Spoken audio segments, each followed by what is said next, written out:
예수님이 가는 곳마다 항상 사람들은 많이 모여들었습니다. 사람들이 많이 모여들었다는 것은 동시에 이런 의미가 있습니다. 일거리가 많아졌구나. 왜냐하면 어쨌든 사람이 많으면 무슨 일을 해도 일은 많아질 수밖에 없습니다.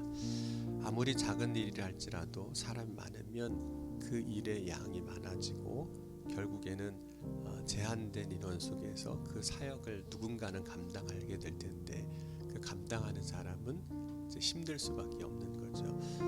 예수님이 사역하실 때 예수님을 돕는 사람들을 우리가 생각해 보면 예수님이 택하신 12명의 제자들일 겁니다. 그러면 제자들이 어쨌든 사람들이 모여들었을 때 뭐 줄을 세우든지 자리를 정돈하든지 뭐 뒷정리를 하든지 무슨 일이든 하게 될 텐데 어쨌든 사람들이 많이 모여들었을 때 어느 날인 오늘 말씀 보면 이 사역을 감당하기가 버거울 정도가 됐구나 하는 부분을 이제 보게 됩니다. 심지어 사람들이 많아지면 어떤 일도 벌어지냐면 오늘 말씀 보면 사람이 많아서 음식 먹을 겨를도 없었더라 이렇게 말씀을 해요.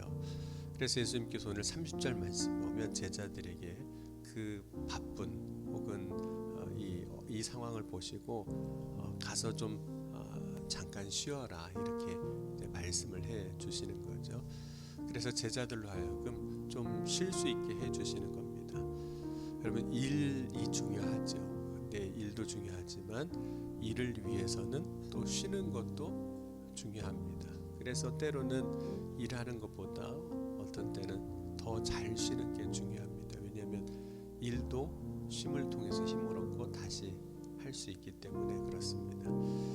예수님은 제자들을 쉬게 하실 때 사람들이 없는 곳 오늘 말씀 보면 한적한 곳으로 가게 합니다. 왜냐하면 이 일 자체가 사람이 많음으로 인해서 일어나는 일이기 때문에 한적한 곳에 가서 쉬게 하셨습니다. 그런데 이제 사람들이 제자들이 이제 이동을 하는 거잖아요. 어쨌든 뭐 10명이 됐든 12명이 됐든 몇 명이 한꺼번에 움직이는지 우리가 알 수는 없지만 제자들이 이동하는 모습을 보고 사람들이 또 그들을 따라갑니다.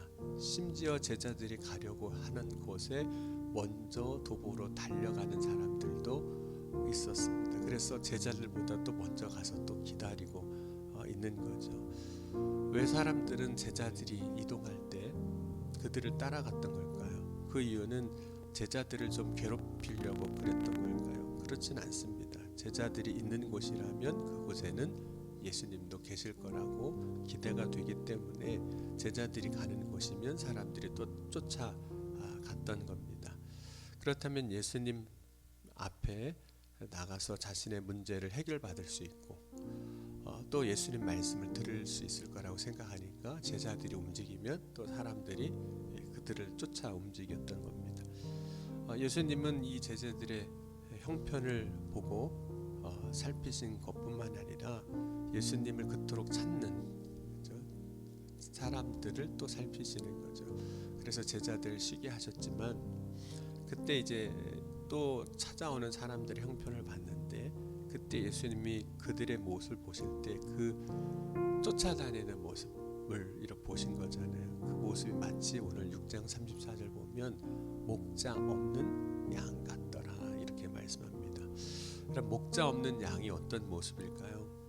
목자 없는 양은 이런 모습입니다. 어디로 가야 할지 몰라서 이리저리로 헤매는 모습, 꼭 제자들을 사람들이 쫓아가는 그 모습이 그렇게도 보이셨던 거죠. 뿐만 아니라 꼴이 있는 곳으로 인도해 줄 목자가 없어서 먹을 것을 먹지 못한 양의 모습. 왜냐면 목자가 있어야 이리를 가라 몰아주면 꼴을 먹고 또 쉬고 이렇게 할 텐데 그런 모습인 겁니다. 지금 사람들이 이리로 쏠리고 저리로 쏠리고 여기로 갔다 하는 모습이 목자 없는 양 같다 이렇게 말씀하시는 거죠.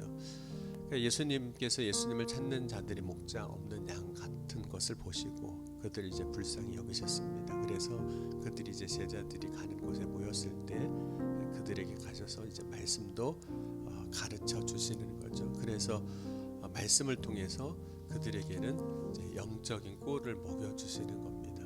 하지만 여러분, 인간은 육신을 가지고 있기 때문에 예수님 앞에 나온 사람들이 영적인 꿀인 말씀을 이제 먹었다 할지라도 육신은 또 여전히 이제 배고픈 거죠. 실제로 사람들이 예수님 말씀 듣기 위해서 모였을 때 저녁 때가 돼도 가지 않고 계속 그 자리에서 말씀을 이제 듣고 있었습니다. 저녁 때가 되었기 때문에 어떻게든 이제 먹을 때가 됐기 때문에 사람들을 먹여야 되는 거잖아요. 근데 제자들도 이 부분에 대해서 걱정을 하고 있었습니다. 왜냐하면 이 많은 사람들을 사실 먹일 방법이 없는 거잖아요. 갑자기 뭐 어디서 먹을 게 나오는 것도 아니고. 그래서 제자들이 예수님 앞에 제안을 합니다. 이곳은 빈들이니까 각자 사람들을 보내서 마을로 가서 알아서 저녁을 이제 해결하게 좀 하시면 어떻겠냐고. 그게 어떻게 보면 뭐 현실적인 방안인 거죠. 각자 해결하라고 그러면 알아서 뭘 먹든 어떻게 먹든 할 테니까. 근데 그때 예수님께서 제자들에게 이렇게 대답을 해주세요. 너희가 먹을 것을 주라. 참 제자 입장에서는 당황스러운 거죠. 어떻게든 떨어내려고 그랬더니 근데 혹 떼려고 했다가 혹 붙이는 꼴이 되는 거잖아요. 너희가 먹을 것을 주라고 말씀하시니까. 그럼 사실 제자들에게는 이 사람들에게 먹을 떡을 줄 수 있는 형편도 안 되고 사실 능력도 없습니다. 그런데 예수님께서 먹을 것을 주라고 하시는 거죠. 사실 한꺼번에 이 많은 사람을 먹일 수 있는 방법은 설령 형편이 돼도 거의 불가능합니다. 능력이 돼도 혹 돈이 있어도 그건 불가능한 거예요. 지금 사람들을 한꺼번에 먹이는 것은 쉽지가 않습니다. 그것도 갑자기 그러죠. 그러니까 한 제자가 대답합니다. 이 사람을 먹이려면 적어도 200데나리온 정도나 되는 금액이 필요한데 그럴 방법이 없다는 거죠. 그럼 200데나리온이면 성경에서 한 데나리온이 하루째 품삯이니까 200명의 일당에 해당하는 금액입니다. 물론 요즘은 이제 일당이 조금 많이 비싸지긴 했지만 그냥 계산하기 쉽게 하자면 10만 원으로 치면 200데나리온이면 대략 한 2천만 원 정도 필요하다는 거죠. 물론 이제 또 오늘날 밥값을 얼마로 계산하느냐에 따라 또 달라지겠지만 그냥 5천 원씩 계산한다 그러면 200데나리온이라면 약 2천만 원이면 한 4천 명 정도를 먹일 수 있는 금액이 되는 거죠. 그러니까 제자들이 지금 계산한 겁니다. 대충 여기 있는 사람들 보니까 한 4, 5천은 되겠는데 그 정도 사람 먹이려면 이 정도 돈이 필요한 겁니다 라고 이야기를 한 거죠. 실제로 오늘 우리가 6장 42절 보면 물론 이제 아이들 빼고 여자들 빼고 남자의 숫자만 센 숫자지만 먹은 사람들이 5천 명인 겁니다. 그러니까 제자들도 대충 사람 모인 숫자는 파악을 하고 있다는 거죠. 그때 제자들에게 예수님께서 물어보세요. 너희에게 떡 몇 개가 있는가 하고 물어보십니다. 근데 떡 5개가 있고 물고기 2마리밖에 없었습니다. 사실상 한 사람, 예수님만 드실 수 있을 정도, 한 사람만 먹을 수 있는 그 식사 분량밖에 안 되는 거죠. 그거 가지고 이 많은 사람들을 어떻게 먹일 수 있겠습니까? 그런데 예수님은 이 상황에서 제자들에게 사람들을 때로지 앉게 하라는 거예요. 50명씩 100명씩 이렇게 나눠 앉게 하라는 겁니다. 예수님은 이 상황을 어떻게 헤쳐나가시려고 그렇게 하셨던 걸까요? 그럼 우리는 문제가 생기면 나름 계산을 하죠. 머리를 굴립니다. 왜냐하면 어쨌든 해결을 해야 되니까 이 문제를 어떻게 해결할까 나름대로 이제 생각도 하고 고민도 하는 것이 우리들입니다. 제자들도 계산을 했죠. 예수님 물어보실 때 200데나리온이나 되는 돈이 필요합니다. 이게 계산을 했다는 거예요. 돈이 얼마나 필요한지 계산을 했습니다. 그런데 예수님은 문제 앞에서 계산은 안 하시고 감사를 하시는 거예요. 오늘 41절 한번 같이 읽어보겠습니다.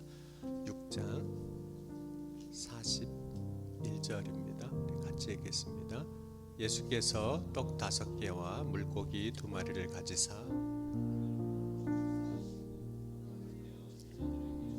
사람들에게 나누어 주게 하시고 또 물고기 2마리도 모든 사람에게 나누었으며 예수님 문제 앞에서 하신 일이 축사를 하시고 이게 감사기도를 드렸다 이런 의미거든요. 감사기도를 드리고 우리는 이제 딱 문제가 생기면 계산하는 게 현실인데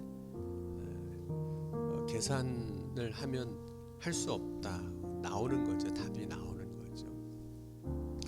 여러분 계산을 하면 때로는 현실과 그 우리가 계산한 거의 차이가 너무 크기 때문에 때로는 원망하기도 하죠. 그렇죠. 힘드니까 이거 불가능하니까. 그런데 예수님은 감사를 하시는 거예요. 그럼 감사는 믿음으로 하는 겁니다. 믿음으로 하는 거예요. 그런데 감사를 하면 하나님이 이루시고 역사하시는 길이 열리는 겁니다. 그러니까 오병이어 사건이 보여주는 것이 바로 그런 거예요. 제자들은 계산이에요. 이거는 이렇고 저건 저거고 이래서 안 되고 저래서 안 되고 이래서 어렵고 불가능합니다. 이렇게 나오는 거고 예수님은 계산이 아니라 감사를 하는 거예요. 예수님은 결국에는 아무것도 없는 그 광야에서 그래서 모든 사람을 이제 만족해 하셨습니다.